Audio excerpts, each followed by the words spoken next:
What's up, guys? Welcome to the Starcraft 2 section of Next Level PvP. In this video, I'm going to be talking about the absolute basics of Starcraft 2, what makes Starcraft 2 an economy-based RTS, and all the considerations that need to go into playing an economy-based real-time strategy game in 1v1.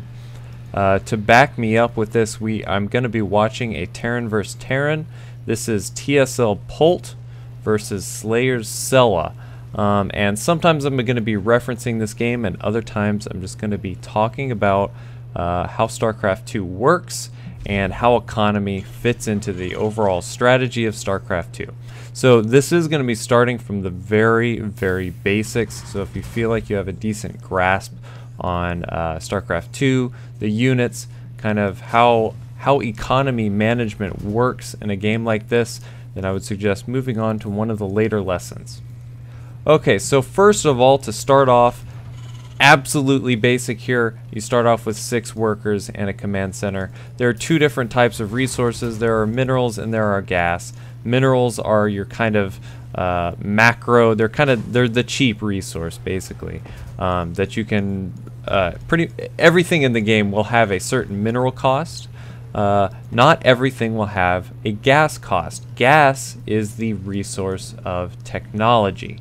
So at the very basics, at the very beginning, a Terran player, for instance, can make a barracks, and from that barracks he can make marines, but that's about as far as it goes. There's some other things you can make with just minerals.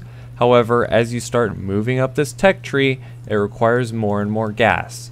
So because of this simple fact, the fact that refineries are, and Vespian gas is the tech resource, the later we get in the game, the more important gas gets in the game, and the more people tend to try to expand, to try to get new resources.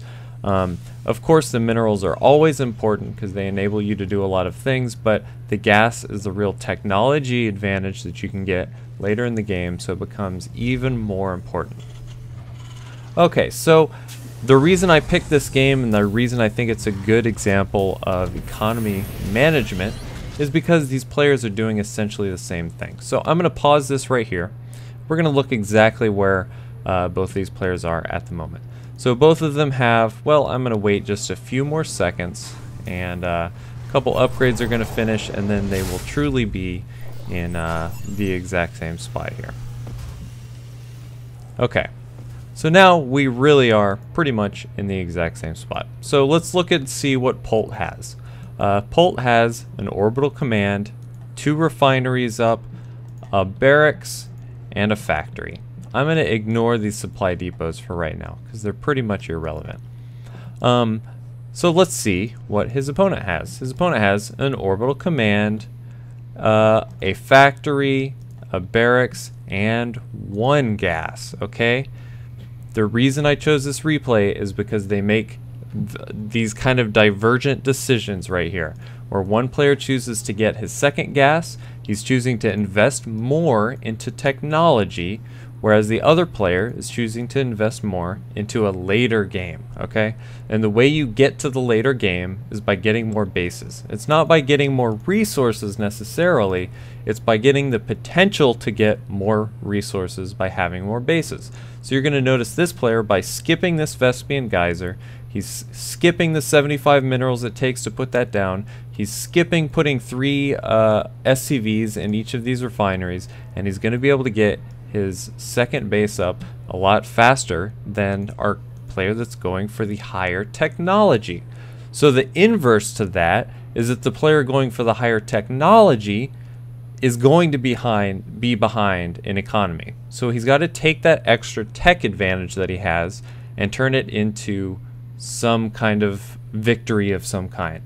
The victory, it could be a scouting victory where he gets some great piece of scouting information. It could be a certain unit that he gets out that that's going to let him change the tide of a battle. But the point remains that he's going to have to get some kind of advantage because he's choosing to invest more in this technology spending. In fact, there's actually a tab I can pull up here. This is the spending tab, and in a little bit, like right now, like I was saying, it's essentially even. You can see how much they've invested in economy, technology, and army. It's essentially even, but what we're going to see later here in a second is we're going to see Polt go for a higher investment into technology. Okay. So we have Polt is putting down his starport. At the same camp we have Sella putting down his starport. And to talk about specifics of what's going to happen here,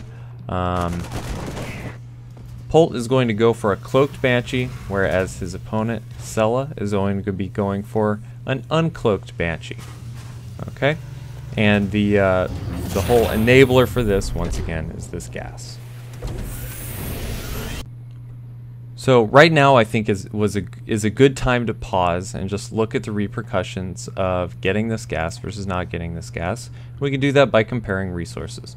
So looking at our red player, what does he have? Well, he has a lot of Espian gas here. He has 270, and he has much fewer minerals, whereas Slayer's Sella here, he's got that 400 minerals and only 130 gas, and he's got a supply advantage. Well, why is this supply advantage here? The supply advantage is because he's going less for technology.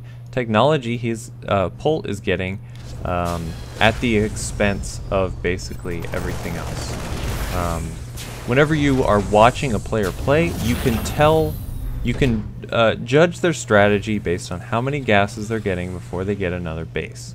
Terran versus Terran is a matchup where oftentimes you'll see both players getting both geysers in their main bases before they're doing a lot of expanding.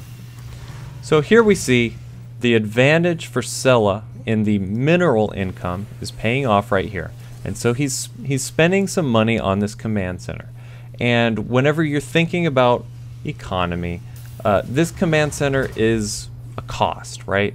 And right now it's a sunk cost and something that's providing no advantage. This is 400 minerals right here that's doing absolutely nothing for Sella right now. So looking at spending, we'll look at spending again. We can see, okay, here we go. This 2700 versus 2250, that's essentially what this command center is. That is the spending towards economy. So this economy right now is not paying off. Once this base is up and running, then after a minute or two, it will have paid itself off. But for now, it's totally just an expense. So we're gonna kind of wrap up the rest of this video just by watching what each of these players does here. You can see Polt goes in here with a Banshee. His opponent is going into, or he is going into his opponent's base as well with another Banshee. Each of them is going to try to get as much work done as they can. Marines can kill the Banshees, but the Banshees, this Banshee, the Polt Banshee, will eventually be able to cloak. Here is the tech advantage that Polt was able to get for himself. He's researching cloaking field upgrade for his Banshee, so eventually his Banshee will be able to cloak. Sella, on the other hand, will not be getting a cloaked Banshee. So he will be at a technology disadvantage. So gonna kind of fast forward through this a little bit. He does get his cloak off. Sella is able to scan and take out that first Banshee, but of course there's another Banshee on the way. And this Banshee from Polt is going to be just trying to go in here and do as much damage as possible. Real quickly, I just want to note that Polt is getting his own expansion, but look at the timing change here. This expansion is only not even halfway done. Meanwhile, this one is completely finished. And in StarCraft 2, a small difference like that turns into something huge. Just the way economy tends to kind of snowball in StarCraft 2. So going in here with this Cloak Banshee, he's able to do quite a bit of damage. This technology investment that he made is actually paying off quite a bit. He's able to kill a lot of Marines. He's able to force things like building missile turrets. These are the kinds of economic manipulations you can do of someone that don't involve actually really killing anything. Like, for instance, Pult is forcing Sella into making some things that he would rather not make, like this missile turret.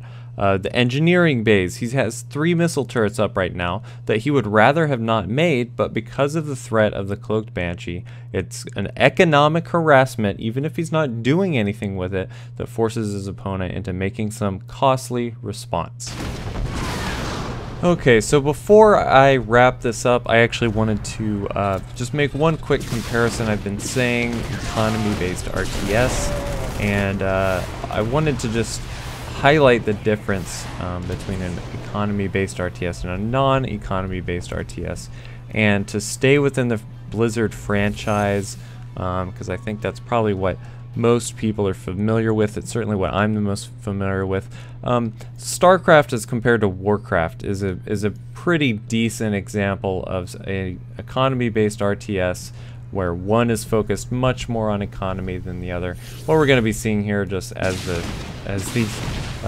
fight happens, Pult has this distinct army advantage. He's just got a lot more units because of this very effective management process. Anyways, Warcraft 3 or Warcraft 2 is an example of a RTS that has economy in it. You mine gold and you mine lumber. So there is an economy management aspect of it, but it's much more downplayed than it is in Starcraft 2. In Starcraft 2, it's pretty much, games come down to, okay, can you get an expansion?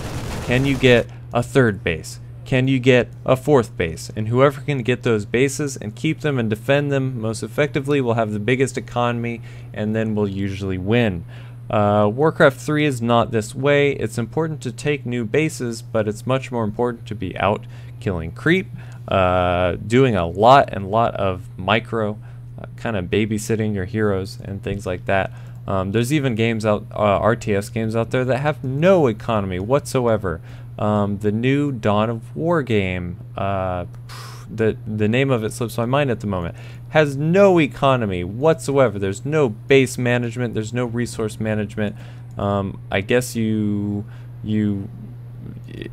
basically all comes down to micro, and there's some strategic advantage kind of stuff you can get on the map, but as far as mining money and spending that money, there's none of that. So that is basically what economy means in Starcraft 2. I hope that gave you a pretty decent picture of how important economy management is.